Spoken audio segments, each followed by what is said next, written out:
Nuestro amado Señor, cuán lindo es poder comunicarnos, conversar, reírnos como hermanos, Señor. Te agradecemos porque la fe nos une tan poderosamente, Señor. Los lazos son tan estrechos.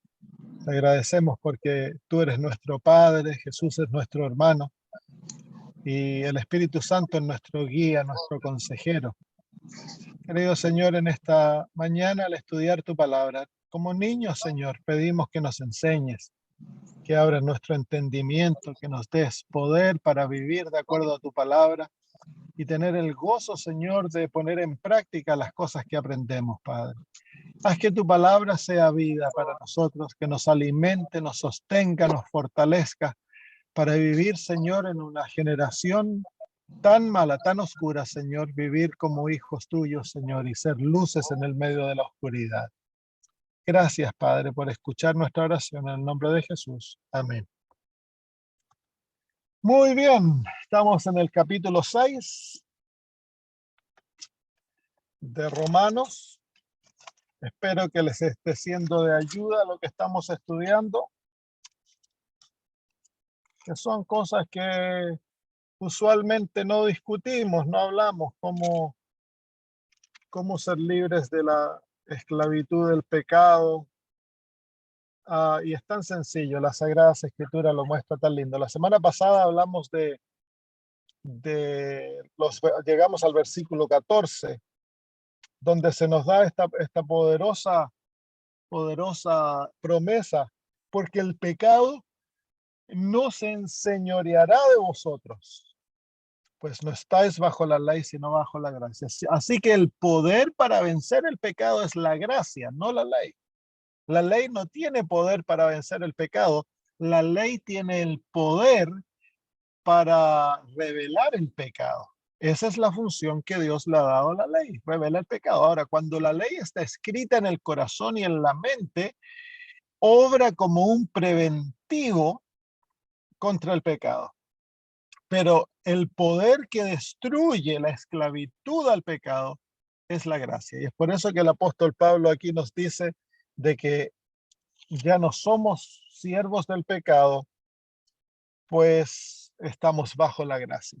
Así que la gracia es el poder maravilloso que nos libra de aquella esclavitud natural. La esclavitud al pecado es una esclavitud natural, es natural para el ser humano pecar. Y el pecado es la violación de la ley de Dios. Así que la gracia nos capacita, nos da el poder para obedecer la ley de Dios. Es interesante, ¿no?, de que el mundo evangélico ha puesto, o el mundo protestante ha puesto la gracia y la ley en contra la una de la otra. Ellos leen este versículo y concluyen, ya no tengo que guardar la ley, pues yo estoy bajo la gracia, y es totalmente lo opuesto. Es por el hecho que existe la ley que necesitamos la gracia. Si no hubiese ley, no necesitaríamos gracia. Es la ley que hace necesario que Dios muestre su gracia, pues nosotros hemos quebrantado aquella ley. Pero en nosotros no hay poder para guardar la ley de Dios. Es la gracia que nos capacita para guardar aquella ley.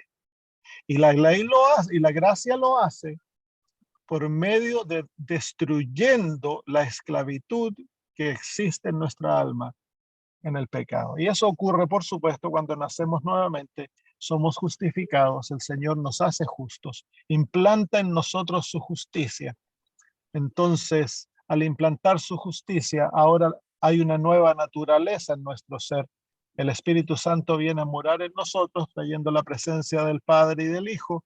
Así que llegamos a ser copartícipes de la naturaleza divina. No somos Dios, pero nos hemos unido a Dios. Y Dios mora en nosotros.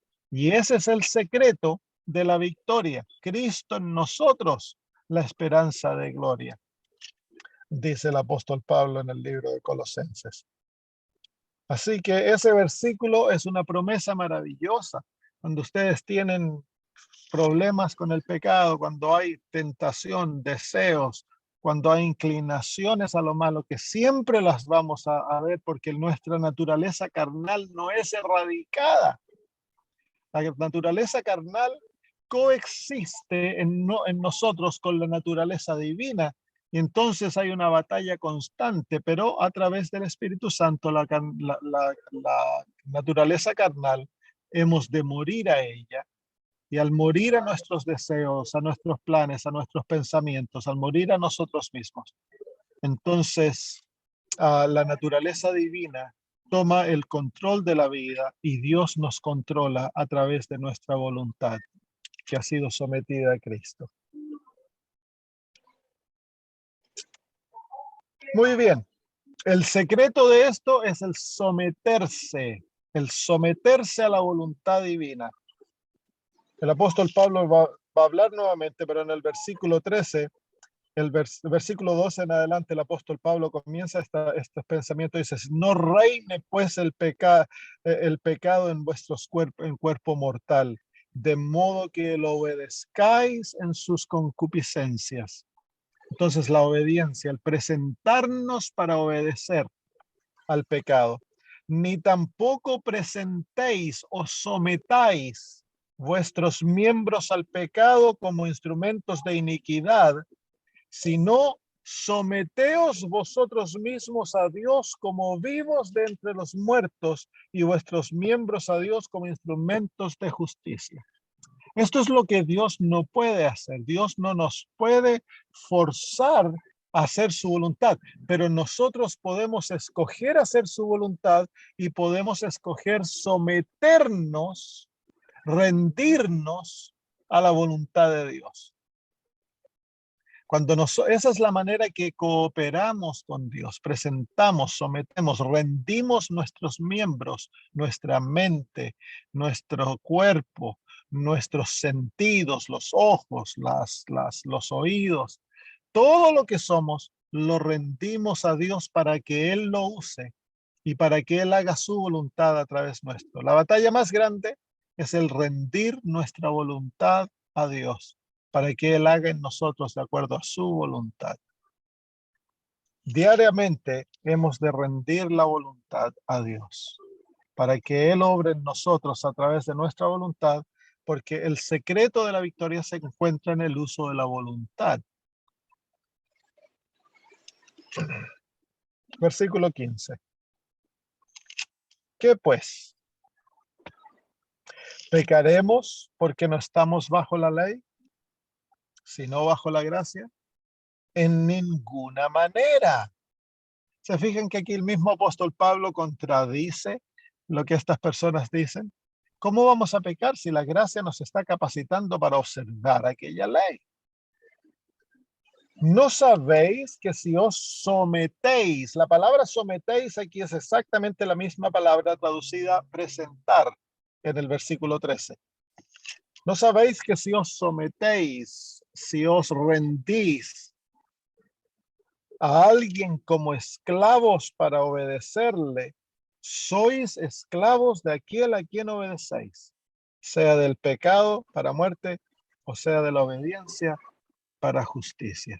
Este principio es importantísimo, es el principio que capacitó a Satanás para volverse el señor de la raza humana, el príncipe de este mundo.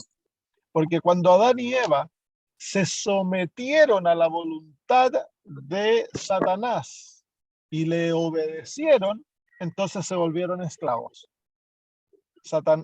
Ellos cayeron en servidumbre porque voluntariamente sometieron su voluntad para hacer la voluntad del enemigo. Y eso ocurre cada vez que nosotros pecamos. Cuando nosotros pecamos, estamos escuchando la voz del enemigo y estamos entonces sometiéndonos a su voluntad, y él puede hacer con nosotros, de acuerdo a su voluntad, hacer lo que desea, porque nosotros voluntariamente escogemos hacer su voluntad. Satanás no nos puede forzar a pecar. Dios no nos puede forzar a hacer lo bueno. Nosotros hemos de escoger a quién servimos. Y el servir es el someter voluntariamente nuestra voluntad para obedecer a uno de estos dos poderes, ya sea el pecado o la justicia.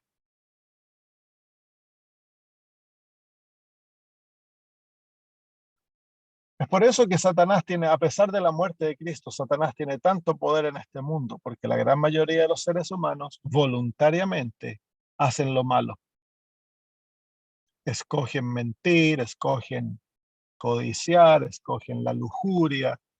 Entonces, a través de ello, le entregan el poder de sus vidas a Satanás y Satanás puede hacer con ellos de acuerdo a lo que desea. Entonces, en nuestros hogares, si no queremos la presencia del enemigo, hemos de hacer la voluntad de Dios. El secreto de vivir una vida en paz es obediencia. Pero tú y yo no podemos obedecer, pero le podemos entregar nuestra voluntad a Dios. Podemos someternos a Él, rendirnos para que Él haga su voluntad en nosotros diariamente. Es el primer trabajo que debemos hacer en el día, el someternos a Cristo, para que Él viva en nosotros y viva su vida, no la nuestra. Y cuando viene la tentación, hay que escoger someternos a Cristo y entregar la voluntad y escoger no hacer lo malo.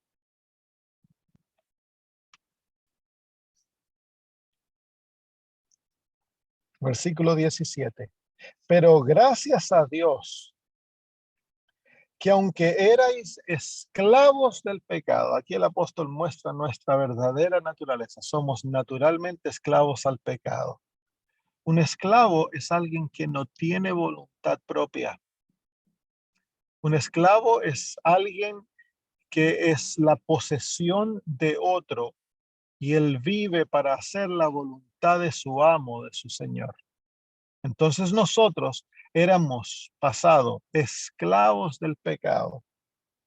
Habéis obedecido de corazón a aquella forma de doctrina a la cual fuisteis entregados. Entonces el apóstol Pablo aquí muestra el camino a la libertad de la esclavitud. Hemos de obedecer la doctrina. ¿Cuál es a qué doctrina se está él refiriendo? En parte a lo que hemos hablado de la justificación por la fe. Hemos escogido creer en la palabra de Dios, hemos aceptado a Cristo como nuestro Salvador, hemos obedecido en creer lo que Dios dice. Y al hacer aquello, entonces somos libres de la esclavitud del pecado, porque ahora voluntariamente hemos escogido obedecer la voz de Dios y al hacer aquello nos volvemos siervos de Dios. Entramos en otra esclavitud, la esclavitud de la justicia, que es una esclavitud de libertad. Versículo 18. Y libertados del pecado, vinisteis a ser siervos de la justicia.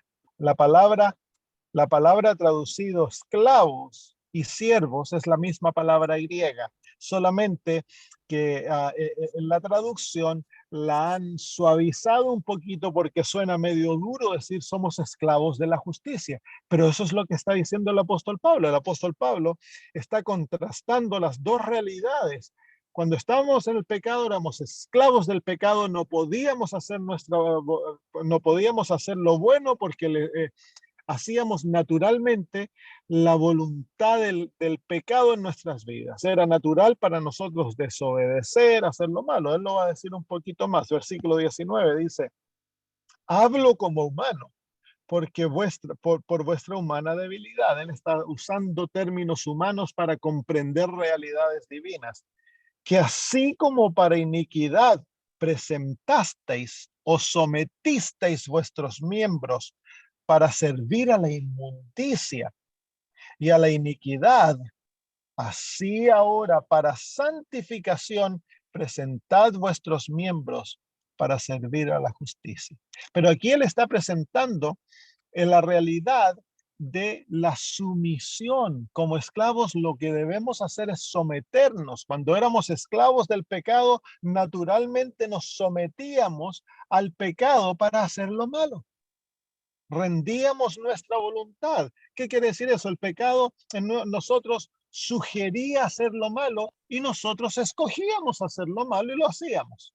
Entonces ahora el apóstol Pablo dice, bajo el mismo principio, si queréis ser santificados, entonces has de aprender a someterte a la voluntad divina y a presentar vuestros miembros para hacer el bien, someter vuestros miembros, entregar vuestros miembros para hacer el bien.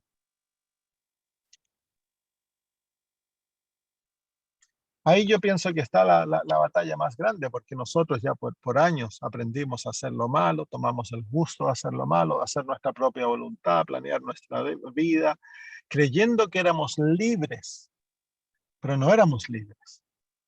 En hacer nuestra propia voluntad, nosotros no estábamos haciendo nuestra propia voluntad, pues éramos esclavos.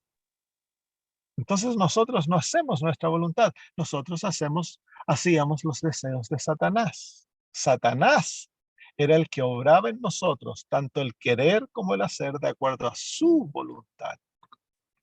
Entonces Satanás, como es un mentiroso, le da al ser humano un sentido de libertad.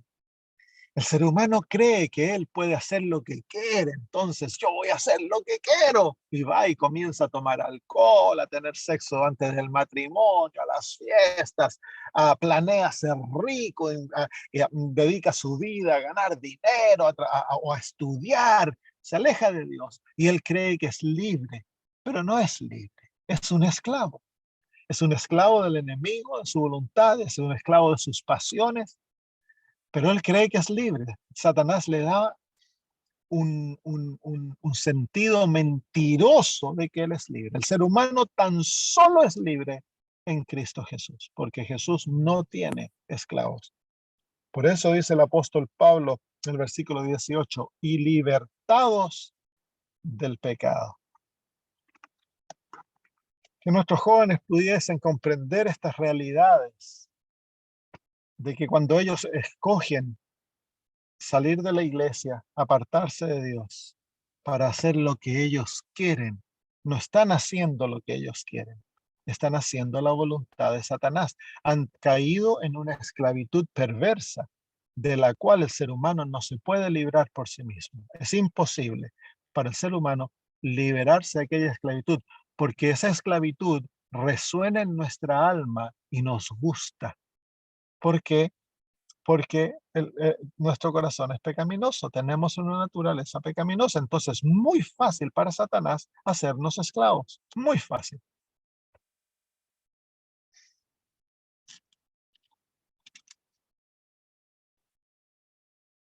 Versículo 20.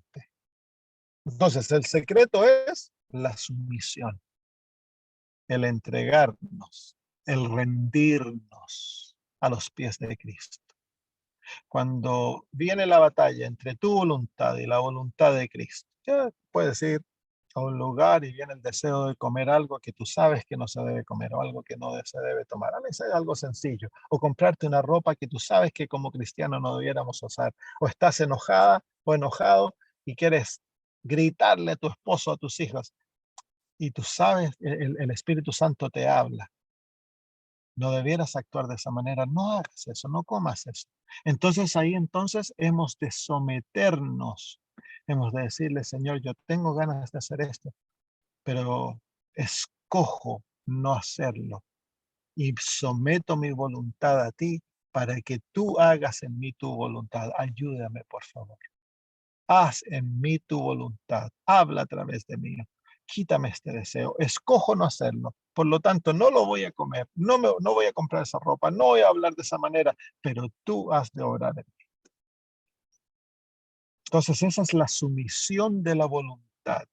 Y al hacer eso, hay victoria. Porque cuando tú escoges y te sometes, Dios puede obrar a través tuyo. Mientras no escojas y no te sometas, Dios no te puede forzar.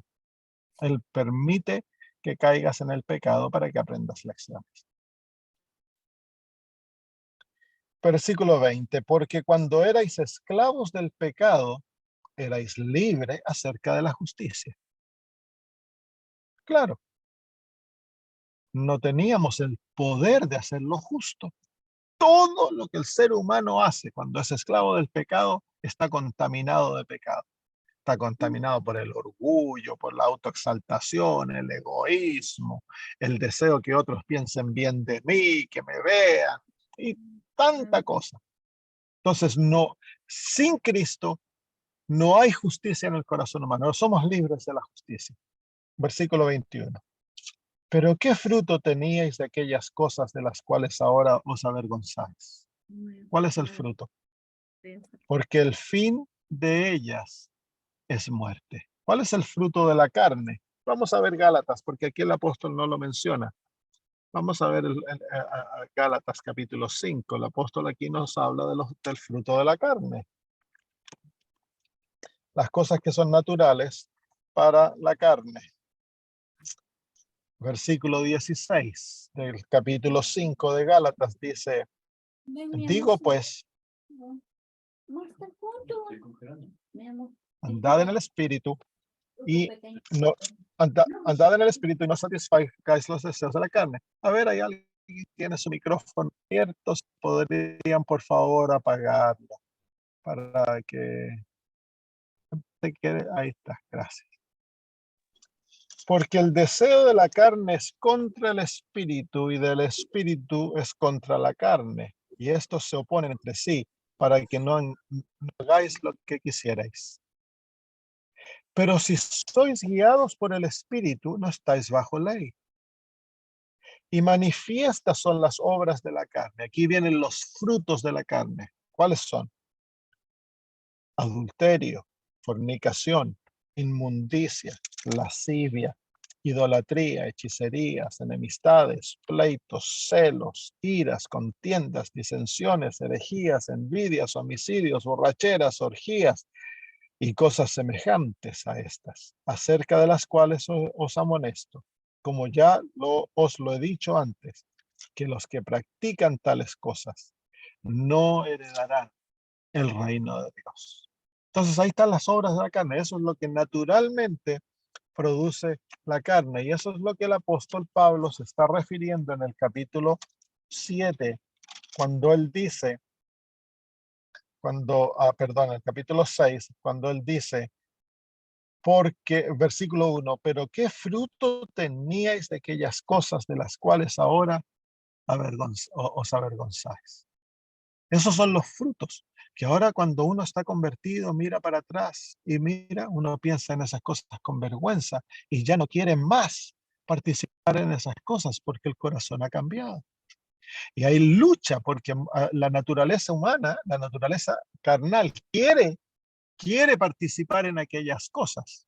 Entonces el secreto de la libertad, el apóstol Pablo nos da otro secreto de esto, es vivir en el espíritu, vivir en el espíritu. Cuando vivimos en el espíritu, no vamos a satisfacer los deseos de la carne, porque la carne constantemente desea hacer aquellas cosas.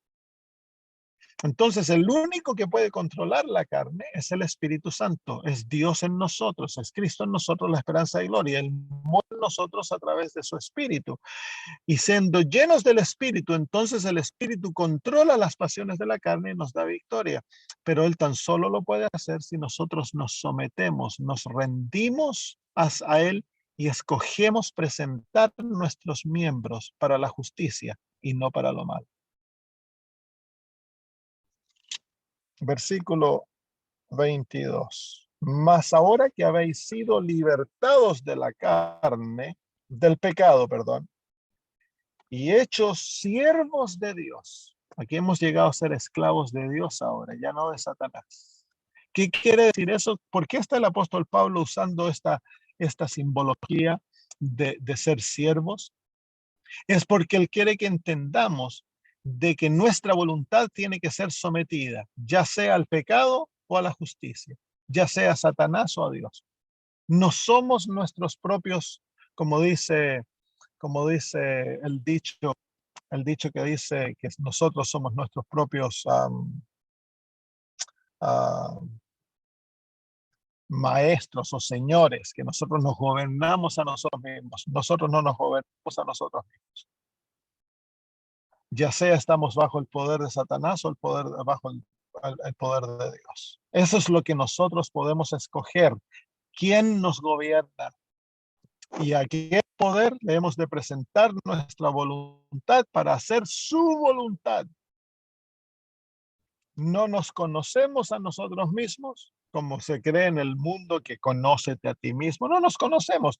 Nuestro corazón es engañoso sobre todas las cosas. El único que nos conoce es Cristo Jesús. Y no nos podemos gobernar a nosotros mismos. Es Dios el que ha de gobernarnos, controlarnos. Es por eso que el apóstol Pablo está usando la simbología de la esclavitud. Hemos de llegar a ser siervos, hemos de someter nuestra voluntad totalmente a la voluntad de Cristo y hacer lo que Él desea. Sus mandamientos han de ser supremos, sus consejos supremos. No tenemos la libertad de decir, oye, esto lo hago, esto otro no lo hago. Eso es rebelión, eso muestra que el corazón no se ha sometido a Cristo. Debemos de pertenecerle totalmente y considerarnos esclavos. No tenemos nuestra propia voluntad. Dios es nuestro Señor, Jesús es nuestro Señor. Su voluntad es suprema en nuestra vida. Por eso que uno de los títulos que se le da a los héroes de las Sagradas Escrituras, siervo de Dios. El apóstol Pablo se llama a él.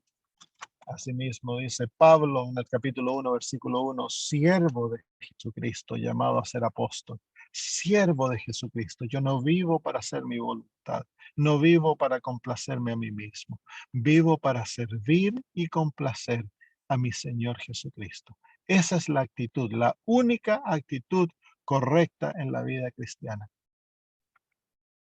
No hay independencia, no tengo la libertad yo de escoger y hacer lo que a mí me parece.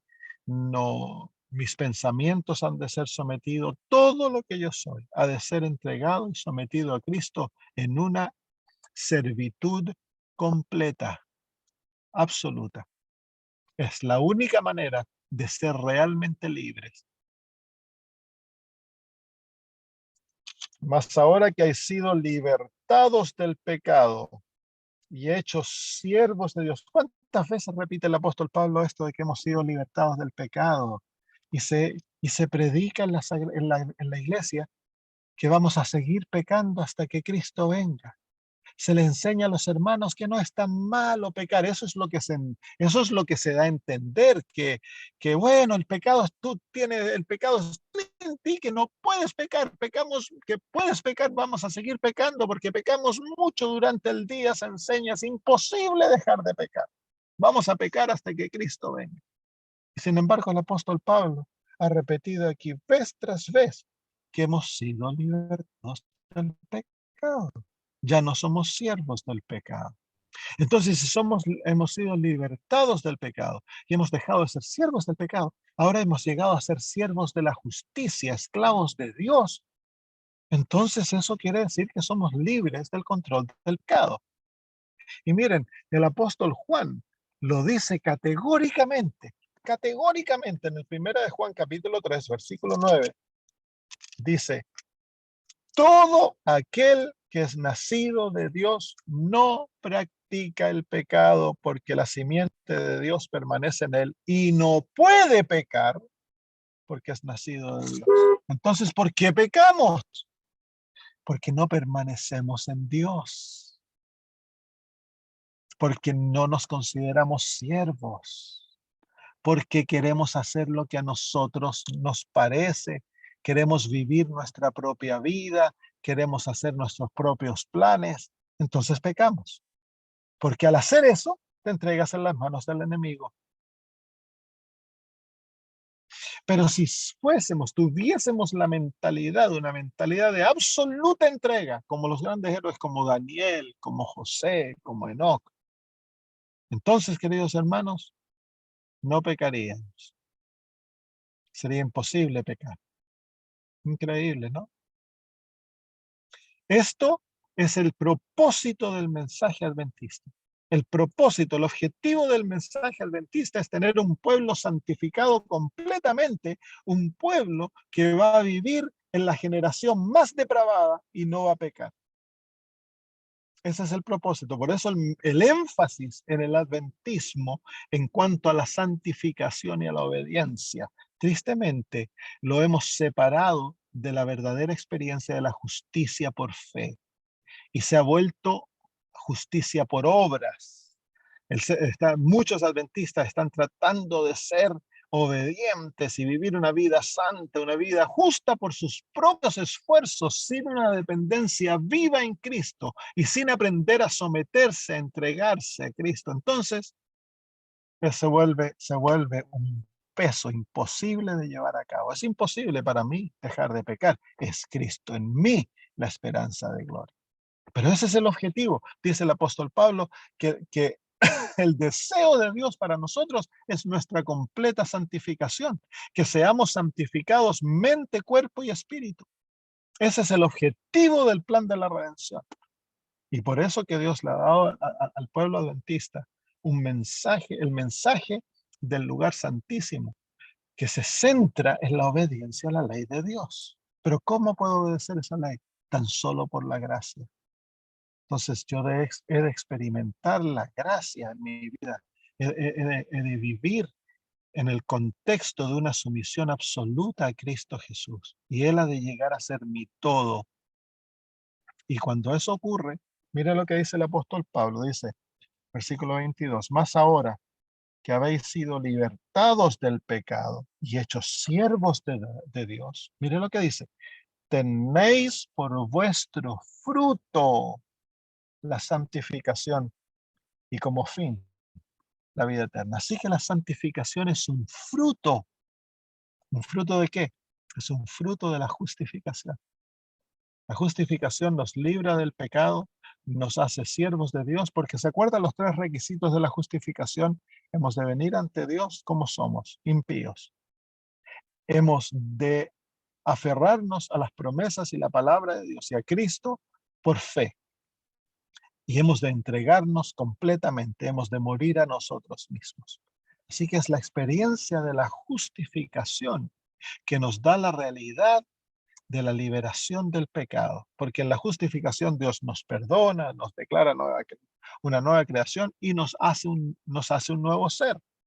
Nacemos nuevamente, el Espíritu de Dios mora en nosotros y el resultado de aquella experiencia, el fruto de aquella experiencia es la santificación, que es el fruto del Espíritu. Cuando el Espíritu mora en nosotros, Él naturalmente va a desarrollar en nosotros el carácter de Cristo. Entonces ahí el apóstol Pablo lo dice bien clarito. Como dice el Señor Jesús en el libro de Juan capítulo 12. San Juan capítulo 12. En el versículo 24 dice, de cierto os digo, que si el grano de trigo no cae en la tierra y muere, queda solo. Pero si muere, lleva mucho fruto. Así que el secreto de la vida es la muerte. Si tú quieres ser como Jesús, si quieres que el pecado deje de tener poder en ti, si quieres vencer la tentación y vivir una vida cristiana maravillosa, entonces hay que morir a nosotros mismos para que Cristo viva en nosotros. La negación al yo, la entrega completa, la sumisión a la voluntad de Dios, sea lo que sea, venga lo que venga.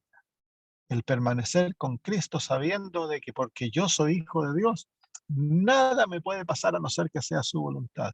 Y si es su voluntad, entonces he de someterme a aquella voluntad gozosamente.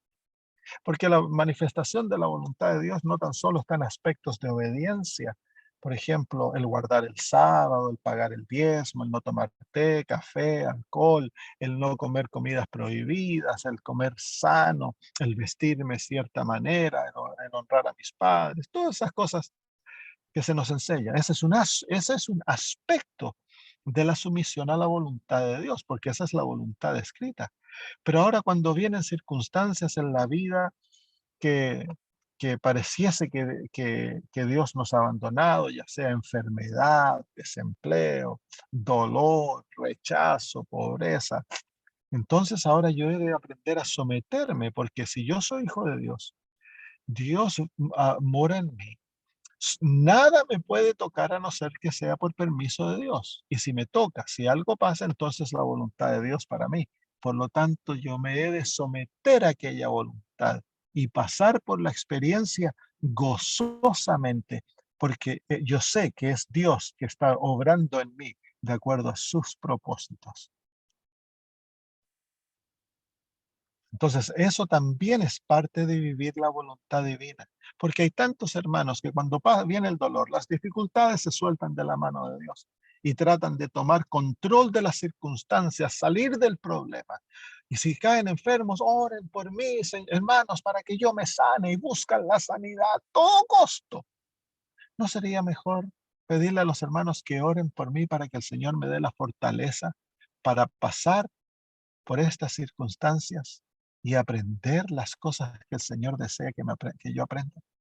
¿No sería mejor pedir a los hermanos, hermanos, por favor, oren para que yo tenga gozo y paz y sea un ejemplo verdadero en el medio de estos dolores y problemas? Oren por mí, hermanos, para que yo haga la voluntad de Dios en esto. En vez de tratar de salirse a las apuradas, porque Dios tiene un propósito. Si Dios nos ha permitido pasar por circunstancias difíciles, Él está cumpliendo un propósito en nuestra vida y no saldremos de ese problema a no ser que el propósito se cumpla. Entonces hay que someterse y decir, Señor, yo no sé lo que tú estás obrando en mí, pero tú sabes, me someto a ti, me rindo a ti, entrego mi voluntad. No voy a tratar de salirme, no voy a tratar de hacer, a no ser que tú me digas, muéstrame por el camino que he de caminar y yo lo camino, Señor. Si deseas que permanezca enfermo por algún tiempo, está bien, Padre, me someto. Si deseas que muera en esto, está bien, me someto. Es tu voluntad, no la mía, Señor. ¿Qué deseas? ¿Qué deseas que aprenda? Muéstrame qué estás trabajando en mi carácter y yo cooperaré contigo, me someteré. El investigar la vida, el mirar su carácter, el ver qué es lo que Dios está tratando de hablar, de orar. Un hermano se acerca a mí el sábado, luego de que prediqué en la iglesia donde yo asisto, y me cuenta, ¿no? El director de Conquistadores tuvo problema con algunos padres que lo acusaron de cosas y se desanimó y ha dejado de asistir a la iglesia, ha puesto excusas. Entonces el sermón lo tocó porque hablé cómo hemos de confrontar nuestros problemas de acuerdo al ejemplo de la mujer cananea que vino a Jesús para pedirle que le sanara a su hija, que Jesús dijo que era una mujer de gran fe. Entonces él me dice, yo le digo, bueno, tienes que hacerte la pregunta, ¿por qué Dios está permitiendo que pases por este problema? Porque nada te puede tocar sin que Dios lo permita. Y si Dios lo permitió, es para tu bien. Entonces, dice, no sé, no sé. Entonces yo lo iba a investigar y claro, una de las cosas es de que cuando a él se lo ataca en forma personal, se amarga y lo lleva en el corazón, lleva amargura y rencor contra las personas que lo atacan. Y yo le dije, ahí está el problema, ¿viste? Dios te está tratando de dar victoria sobre esto. Y si no tienes la victoria ahora, Dios va a permitir que vuelvas a confrontar el problema hasta que tú obtengas la victoria y te sometas a Cristo y te entregues para que Él te haga libre de este problema, que es un defecto de carácter terrible, el llevar amarguras y rencores y enojarse con Dios porque lo que ocurrió. Entonces, entonces él abrió los ojos grandes y se dio cuenta que esa era la realidad de lo que el Señor le estaba tratando de dar victoria. Entonces, queridos hermanos, la santificación es un fruto de la muerte a nosotros mismos.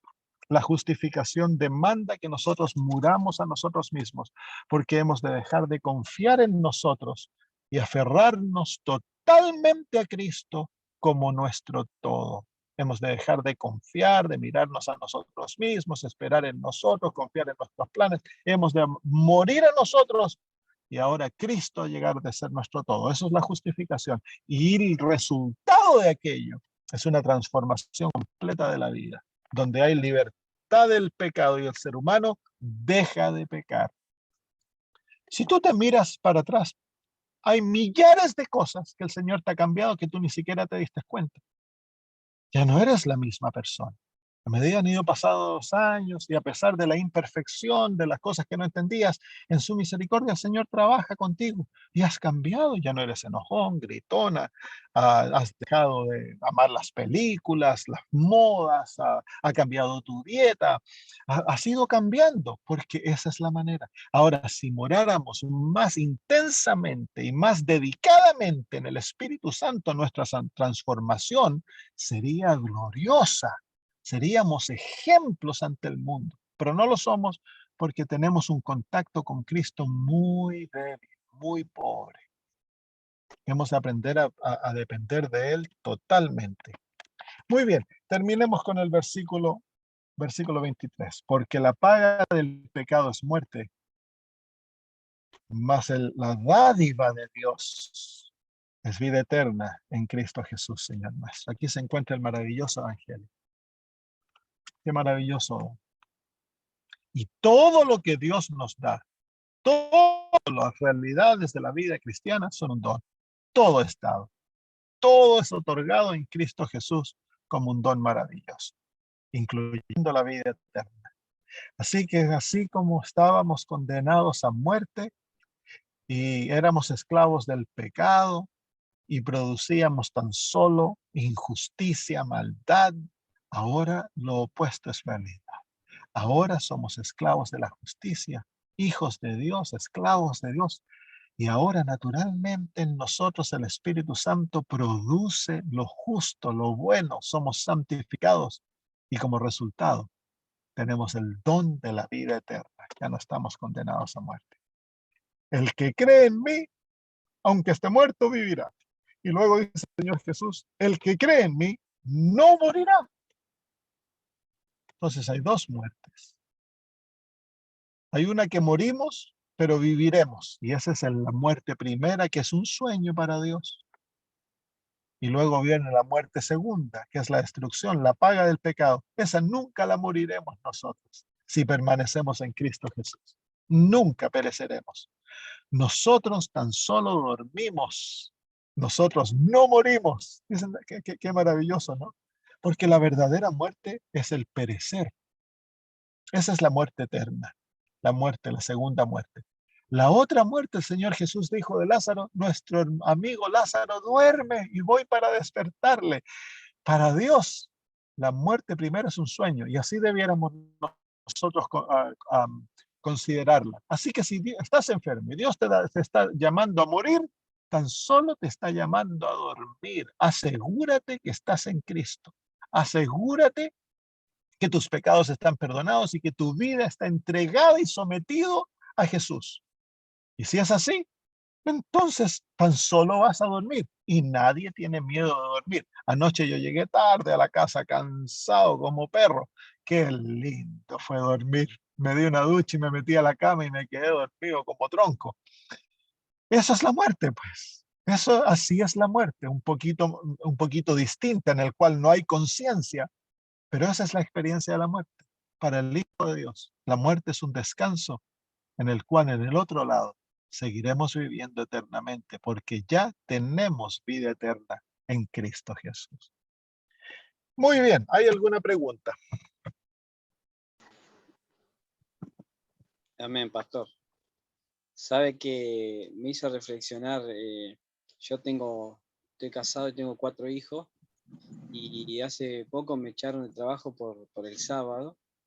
Era el único empleado que faltaba los sábados y todos los empleados iban el sábado. Yo era el único empleado y bueno, cuando subió el dólar acá en Argentina, lo primero que me dijeron que tenía que ir los sábados. Y bueno, yo justo me tocaba predicar en una iglesia acá de otro pueblo y le digo, bueno, ustedes ya sabían de entrada y bueno, ahí nomás ese lunes me pagaron y bueno, me quedé sin empleado, pero qué bendición,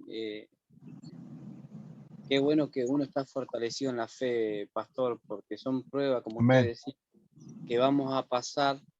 Y yo era un empleo que ganaba muy bien por semana y era exponencial, y depende de la eficacia, la eficiencia, te pagaban y se ganaba muy bien y trabajaba pocas horas.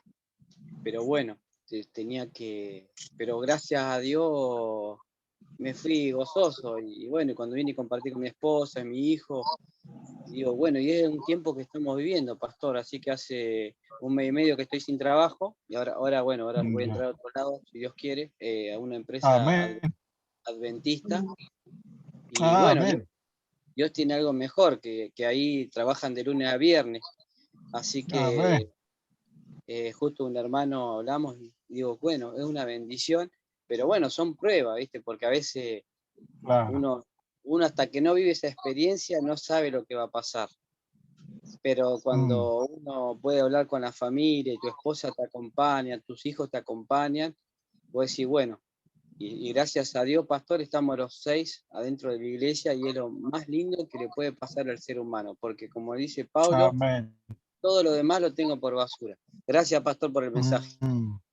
Amén. Amén. Alabado sea Dios, hermano Amén. Diego. Qué lindo. Lindo testimonio. Sí, yo llevo como 10 años sin trabajar, que no recibo un salario, así que no se preocupen, si Dios puede proveer por mil y una maneras, y usted lo ha comprobado, y ahora el Señor le proveyó trabajito. Qué lindo, alabado sea Dios. Amén. Qué maravilloso. Tenemos un Dios maravilloso. Si aprendemos a someternos a su voluntad y a vivir por fe en Él, todo es posible para el Hijo de Dios. Amén. ¿Alguna otra preguntita por ahí, hermano? ¿O algo que decir? Gracias por su testimonio, hermano Diego. Pastor, cuando mencionó que a veces los hermanos de iglesia creen que vamos a seguir pecando hasta el final, yo ya lo he escuchado y todo eso, lo que vamos a tener hasta el final es esta naturaleza pecaminosa, pero no necesariamente tenemos que pecar. O sea, la naturaleza pecaminosa, por lo que entiendo, va a ser restaurada cuando el Señor venga, pero no necesariamente tengo que Claro, estar practicando. Practicar, como dice ahí el apóstol Juan, cuando dice practicar, es hacerlo. Eso es practicar. claro, Ahora, ¿qué pasa? claro. Por ejemplo, la naturaleza pecaminosa, pastor, si yo no estoy practicando ningún pecado, pero de repente, no sé, me doy el ejemplo más común que siempre se pone, me doy en el dedo con un martillo y se me escapa una mala palabra porque esa es mi naturaleza. Pero no es que estoy continuamente diciendo malas palabras, practicando ese pecado, pero sí tengo esa naturaleza pecaminosa de que se me sale el indio, como dicen, Claro. en cualquier Eso situación. de morir, eso muestra que aún la naturaleza pecaminosa tiene control sobre nosotros. Por ejemplo, hace años yo me di un martillazo en el dedo, estaba trabajando en el auto y me di un martillazo, pero un martillazazo en el dedo. Y salté y me agarré el dedo y comencé a gritar y a saltar. Y el Señor me habló y me dijo, Jesús no reaccionaría de esa manera. Entonces, en vez de gritar, comencé a decir, alabado sea Dios, alabado sea Dios. Entonces, cuando nosotros respondemos en forma natural, en momentos de crisis, respondemos en forma natural con la naturaleza carnal, muestra que todavía hay áreas en nuestra vida que tienen el control sobre nosotros y el Señor desea que muramos a esas cosas también, porque la victoria ha de ser completa, absoluta. Entonces, cuando pasan esas cosas, entonces uno tiene que ir y rendirse al Señor, a confesar el pecado, a arrepentirse y rendirse y escoger la victoria de Cristo para que el Señor nos saque de ello. Los 5 pasos que yo les he enseñado, hay que practicarlos siempre. Hay que reconocer el problema, arrepentirse y confesarlo, escoger ya no vivir más así y someterse a Cristo y entregar el problema a Cristo, recibir su victoria por fe y declarar que yo ya no soy más así. Cuando tenemos esos 5 pasos, hemos recibido la victoria de Jesús y somos libres, y ahora el Señor nos va a enseñar a vivir de esa manera. Pero el secreto se encuentra en la sumisión. Nunca debemos nosotros esconder nuestros pecados, excusarlos. Siempre debemos traérselos a los pies de Cristo. Ahora, el que deja de pecar, él no sabe que deja de pecar. Mientras más cerca estamos de Cristo, más malos nos vamos a ver. Porque el contraste entre su hermosura y nuestra maldad es tan profundo que al ir viendo vislumbres de su hermosura, el Espíritu Santo nos lleva a ver la profundidad de nuestra propia maldad. Entonces, el que está muy cerca de Cristo nunca se va a creer bueno, ni santo, ni que ha tenido victoria sobre el pecado. Pero hay una sumisión absoluta. Como el apóstol Pablo, ya en su edad avanzada, él escribe y dice, de los pecadores, el más grande. Cuando Isaías se encuentra con Cristo, con Dios, dice, pobre hombre de mí, porque tengo labios mentirosos. Entonces, el que está muy cerca de Jesús nunca se va a ver bueno. La señal más grande que alguien está muy lejos de Jesús es que se cree bueno y se cree santo. Y se cree mejor que los demás.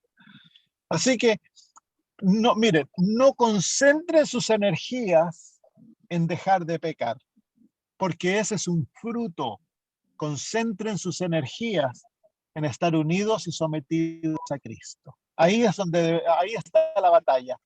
Cuando nosotros estamos en Cristo y entregamos nuestra voluntad y nos sometemos a Él y vivimos una vida de unión con Él, el pecado va a ir desapareciendo naturalmente de nuestra vida.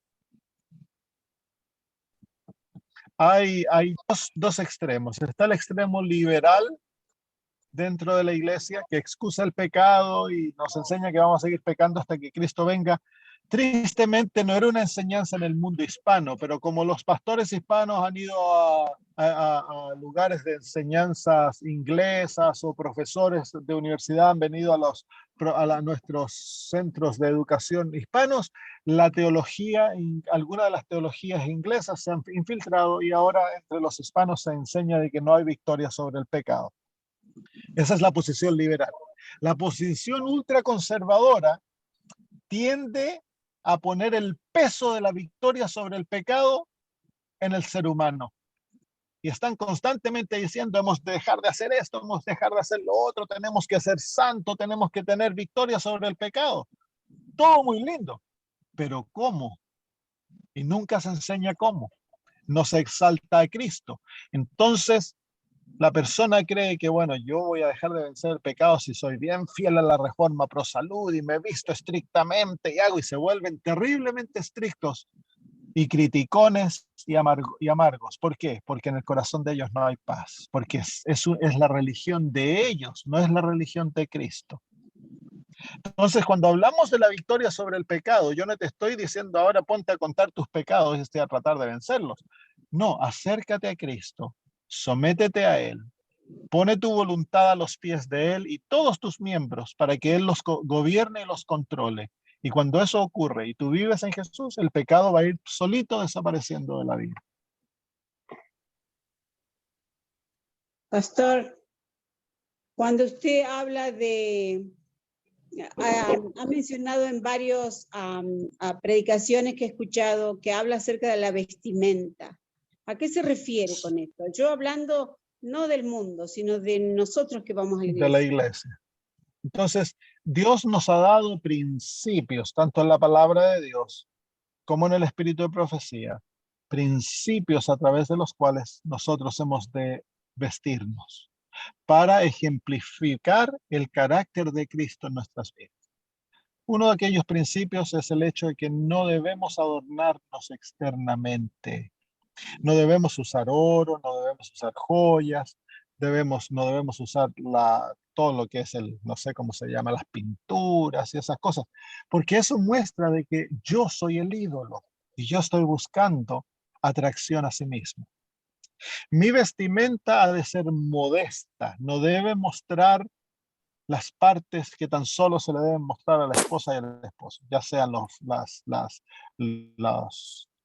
exceso de piel, podemos decir así, las piernas, los brazos, los senos, Exceso de fotos. el pecho en el caso. Claro, y para los hombres y las mujeres. Por lo general esto se le planta a las mujeres y hay hombres que andan con la camisa abierta, mostrando los pelos del pecho. Se aplican los principios, se aplican tanto a los hombres como a las mujeres. Pero por lo general los aplicamos, se aplica a la mujer. ¿Por qué? Porque la figura femenina es muy atractiva a los ojos del hombre. Una mujer no se muere tanto por el cuerpo de un hombre como un hombre por el cuerpo de una mujer. Entonces, pero los principios se aplican tanto al hombre como a la mujer. La vestimenta adventista sigue principios que han sido dados tanto en la Biblia como en el espíritu de profecía. Son principios. Por ejemplo, se luchaba con el asunto de la mujer usando pantalones porque ¿cómo se llama? El pantalón se ve como moda masculina, pero hay países, por ejemplo, tú vas a Fiji o a las islas y todos los hermanos vienen a la iglesia el sábado con faldas, porque esa es su cultura. Hay una falda para el hombre y hay una falda para la mujer. Entonces, por eso vivimos de acuerdo a principios. Como el principio se aplica en distintas situaciones, entonces eso hay que aplicarlo de acuerdo a las circunstancias. Entonces, en cuanto al pantalón, dos cosas. Uno, hay pantalón femenino, pero hay que tener cuidado de que el pantalón no revele demasiado. Si el pantalón es tan apretado que se ven los cachetes de la cola bien formados, cuando la señora o la persona entra, la niña entra a la iglesia, el hombre que no está convertido, los ojos se le van a ir y la niña se va a volver tentación para uno que está luchando con la naturaleza carnal. Es una realidad que se confronta en cada iglesia. Entonces, hay un pantalón femenino, pero hay que también ver de que el pantalón no revele demasiado. Ahora, si el pantalón es muy ajustado, se puede poner en el invierno un abrigo sobre ello para cubrir la cola. Entonces, esos son los principios. Los principios: modestidad. El vestido debe ser bonito, pero no extravagante. Hemos de aprender a vestirnos de tal modo que los colores combinen, pero que no gastemos demasiado dinero en nuestra ropa. Pero es mejor comprarse un vestido caro que nos dure por años que andarse comprando todos los años algo nuevo porque ya se nos acabó. Oh. Entonces hemos de vestirnos no de acuerdo a la moda, sino que de acuerdo al principio que Dios nos ha dado de vestimenta.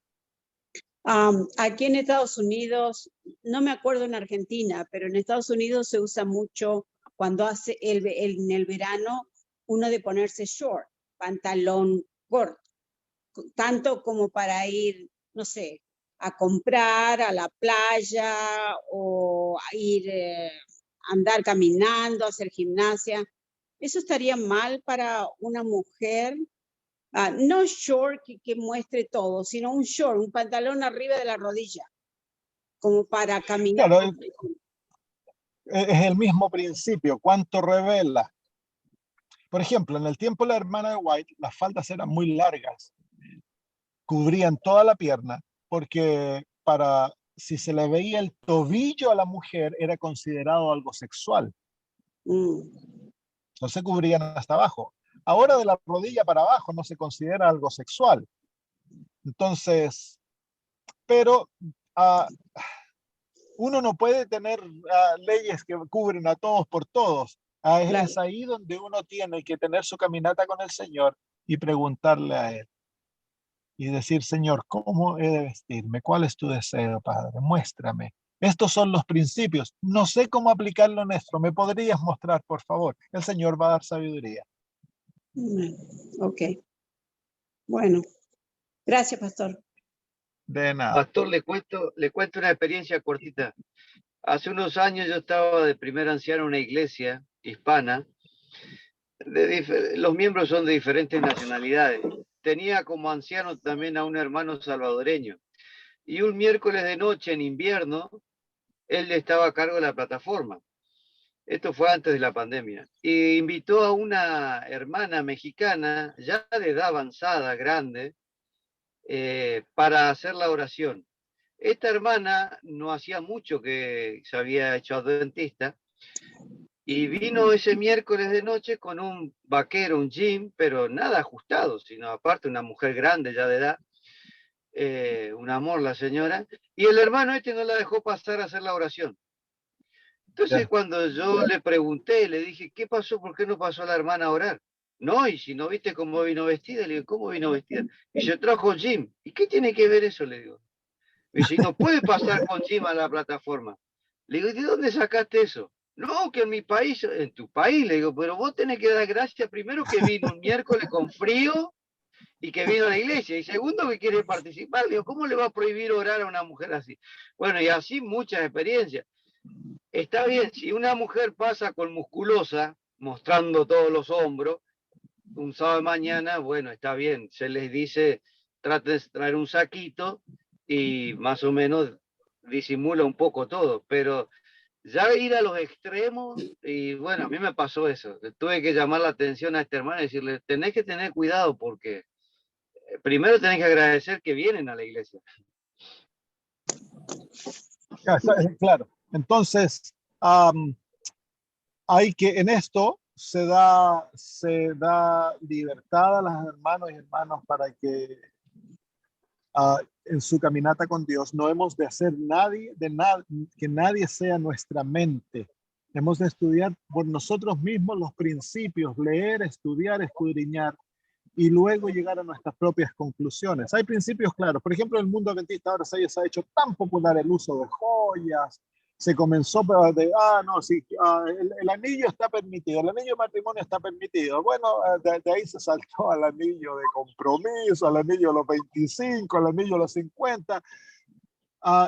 Los aretes, bueno, un arete pequeñito no tiene nada, ahora ya no son aretes pequeñitos, son los tremendos aretes, y así se ha ido. Y ahora en Australia el asunto de la joya, si tú hablas en cuanto a la joya, te ven como fanático, como loco, porque se ve normal que los hermanos y las hermanas usen joyas, cuando la Biblia claramente, el Espíritu de Profecía dice claramente que no ha de usarse, y que en aquellos países donde la cultura lo demanda, entonces usar el anillo de bodas, ella dice que ella no tiene nada que decir en cuanto a ellos, pero ahora en ningún país, por lo menos en Australia, no se demanda que se use ¿cómo se llama? El anillo de bodas, pero todos usan esa excusa para usar el anillo de boda. Nosotros nunca lo hemos usado, mi esposa usa ninguna joya. Entonces, hemos de tener cuidado que por la presión cultural nosotros vamos sometiendo nuestros principios y vamos viendo como bueno aquello que es malo.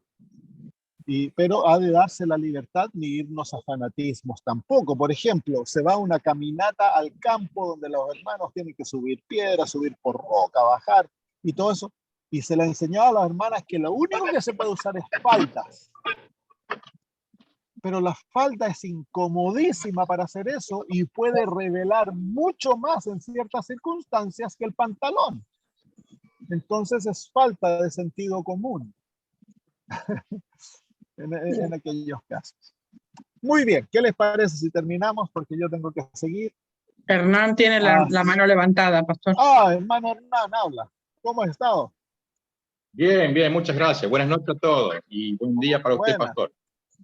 En este tema, ¿sabe?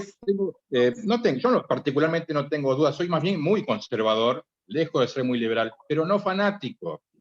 Acá en mi iglesia, que es chiquita, por ejemplo, las mujeres van de pantalón, no ajustado, obviamente, pantalón de vestir. Y a nadie se le ocurre pensar mal, ni ver, ni desviar sus ojos para el lado que no corresponde. O sea, eso es un tema para mí tanto obsoleto y arcaico, según el caso. Estoy hablando de vestirse bien, como usted decía, ¿no? Pantalón de mujer para iglesia, ¿no? No estamos hablando de pantalón ajustado, de moda y nada por el estilo. El hecho de mostrar un hombro, por ejemplo, el hecho de mostrar un hombro claro. no es excitante, o sea, no lo veo como que fuera algo terriblemente hombro, estoy hablando de hombro, no el resto del torso, ¿no? Hombro. Que hay que sí o sí ponerse un saco arriba, para mí no, lejos está de eso. Acá en verano hace un calor terrible. Y las mujeres van con ropa liviana, como los hombres, obviamente, con ropa liviana, con tela liviana, y por ahí el hombro queda afuera a veces, de acuerdo al diseño de la vestimenta, pero el hombro, estoy hablando del hombro. Y para algunos el hombro ya es sinónimo de depravación sexual, y está tan lejos de serlo, por lo menos en lugares donde hace mucho calor, ¿no? Y a nadie en la iglesia que yo voy, por lo menos, tampoco se le ocurre pensar que eso es una depravación y que las hermanas lo están haciendo para excitar a los hombres, que ese es otro punto. Por ahí, aparte, ¿no es culpa también del hombre que está mirando lo que no tiene que ver en todo caso? Porque se le va contra la mujer, se va contra la mujer, que la mujer la... Y el hombre, en todo caso, si es que está preocupado por ese tema, ¿qué está mirando? A lo mejor está mirando lo que no tiene que ver. Claro. Pero eso es un interrogante, ¿no? Pero el punto final mío es, el punto final, ahí lo dejo, pastor, el punto final es, todo esto, ¿no sería obra del Espíritu Santo transformando a las personas el hecho de el vestir, el comer, el andar, las joyas? ¿A qué se le llama joyas? ¿Si a oro o a una billutería barata y una cuestión de adorno? Y todos esos demás temas. ¿No es obra ya del Espíritu Santo cuando transforma a una persona ya que deja de ser las costumbres, las cambia? Pregunto, ¿no? Gracias, Hernán. Sí, hay como se llama, de hecho, como dije yo, el asunto por lo general, de la ropa puede llegar a ser tentación, no porque la hermana anda buscando tentar, aunque hay veces que ocurre, yo como pastor lo he visto, pero es raro, muy raro, se encuentra en la debilidad del hermano, que el hermano tiene problemas en esa área y para el hombre el asunto sexual muchas veces es un problema. Entonces, el principio que el apóstol Pablo usa en esto es de que aquel que es fuerte ha de cuidar al hermano débil. Ese es un principio. El otro principio es el hecho, tenía otra cosa que decir en cuanto a eso, se me escapó ahora. Y lo último que tú dijiste en cuanto a repíteme lo último que me dijiste, hermano. Que todo esto no sería un fruto del Espíritu Santo, la transformación de las personas en cuanto a todo esto. Sí. El Señor Jesús dijo que a los discípulos hemos de enseñar todo aquello que Él nos enseñó. Entonces el Evangelio, así como le enseñamos a la persona a tener fe, a creer, a orar, a hacer todas esas cosas, es enseñado. Los guiamos por un proceso de enseñanza. Así también hemos de enseñarle a los discípulos a los principios de la vestimenta, los principios de comer. Todas aquellas cosas han de ser enseñadas. No vienen automáticamente porque Dios ordenó que fuese así. Que en la iglesia se enseñasen todas estas cosas. Pero, por ejemplo, no debiera ser un hombre que le enseñara a las niñas cómo vestirse. Eso es fuera de lugar. Debieran ser las hermanas mayores. Y yo conozco iglesias bautistas donde las hermanas mayores toman a las niñas jovencitas y les dan cursos de cómo vestirse, qué hacer. Entonces, eso es un contexto natural. La mamá, la abuela, la hermana mayor, ellas les enseñan. En una iglesia, por ejemplo, en Santiago, en Chile, muchos años atrás, la esposa del pastor, la mamá Eda, que era la esposa del pastor Gutiérrez, ella se sentaba atrás. Claro. Y cuando las niñas venían, a mí me cuentan, yo lo vi una vez, pero tengo amigas que fueron a esa iglesia, y me cuentan de que ella se acercaba cuando venían con faldas cortas y cosas así. Ella se acercaba, las tomaba, les hablaba con cariño, era como una abuela hablándole, ellas nunca se ofendieron. Ahora, si un hombre los hubiera acercado, ellas se habrían ofendido terriblemente, pero porque era la mamá Eda y lo hacía con tanto amor, con tanto cariño, nunca se ofendieron, nunca dejaron de ir a la iglesia. Lo opuesto, aprendieron a vestirse de la manera que deben vestirse y hasta hoy lo practican. Claro. Entonces, esa es la mejor manera de hacerlo. Las mujeres debieran enseñarle a las niñas y los hombres debieran enseñarle a los hombres. Claro, exactamente. Es más, eso evitaría muchos problemas porque generalmente es o el anciano o el jefe de diácono que tiene ideas muy extremadamente conservadoras y van y le dicen de malas maneras, de muy mala manera, y ahí es donde ofenden. Claro. Y entonces, sí, tristemente a veces se predican sermones que son extremos en estas posiciones y claro, se deben enseñar, son cosas que han de enseñarse y tristemente hemos caído en el lado donde no se enseña, no se habla y hay mucha ignorancia en cuanto a ello. Es cierto. De hecho, a mí me pasó cuando quise ir con falda, me dijeron que no fuera más con falda porque tenía las piernas muy peludas. Entonces me ofendí y me puse pantalones. Bueno, no me reten. Ok, oremos, hermanos, y terminamos. Querido Señor, gracias por darnos en tu palabra consejos tan maravillosos que nos muestran, Señor, que somos libres del pecado, que ya no somos más esclavos de la injusticia, sino que ahora somos hijos tuyos, siervos tuyos, esclavos tuyos y de la justicia.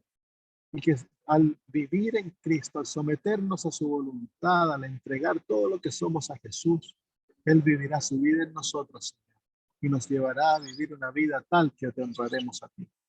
Bendice a mis hermanos donde quiera que están llenos de tu espíritu, que en el corazón desee el vivir lo más cerca posible a lo que es tu voluntad, al caminar muy apegado a la revelación tuya de lo que es tu voluntad, y que en todo anhelemos ser conformados a lo que son tus deseos, complacerte, al Señor, hacerte feliz en todo.